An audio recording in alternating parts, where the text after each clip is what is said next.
This sound inspired by Boo is nasty, and today you're gonna learn to make it. So now for one, let's set up a square modulation by holding shift and pulling down on everything, and then we're gonna pull up. In oscillator A, we're gonna run a basic shapes waveform, and we can also run a basic shapes on oscillator B, which will be pulled down in order for it to be the modulator for oscillator A. Add this LFO1 to our phase distortion, going up to 12 o'clock. You can oscillator B, we're gonna route a sync.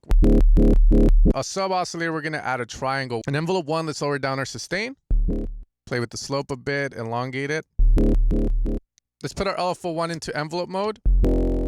From there, let's add a bit of white noise and use LFO2 and turn it into a sample and hold and route it to the pan. And then let's put the rate up so that way we create this nice texture. Filter 1 is where a lot of the magic for this sound is going to happen, because now we're going to run a bandpass filter, which in essence is a low pass and high pass that had a baby. And we're going to increase the resonance so that we focus our frequencies more on the mid, so that when the distortion hits it, it sounds mwah. LFO1 will be routed to that. Let's increase our fatness so that we get more of the frequencies popping out.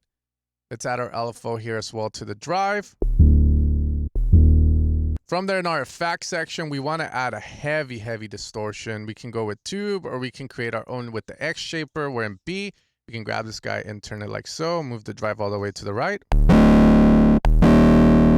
Okay, from there in our pre, we're going to grab that and we're going to turn it into a bandpass as well. Let's add an OTT. Actually, we're going to go OTT season 1. We can increase our release to around 900. We're going to decrease our attack, and we're going to decrease our ratio to 1.1 to 1. Let's see if we put our distortion in front of the OTT. Sexy. Let's try pushing the distortion a little more by adding a filter before the compressor, and let's go with a notch for this just to create even more tonal change. Increase the resonance, increase the drive, move it to the right. There we go. Let's add an EQ afterwards. Let's add a bit of reverb. Go a little slide on the fine change.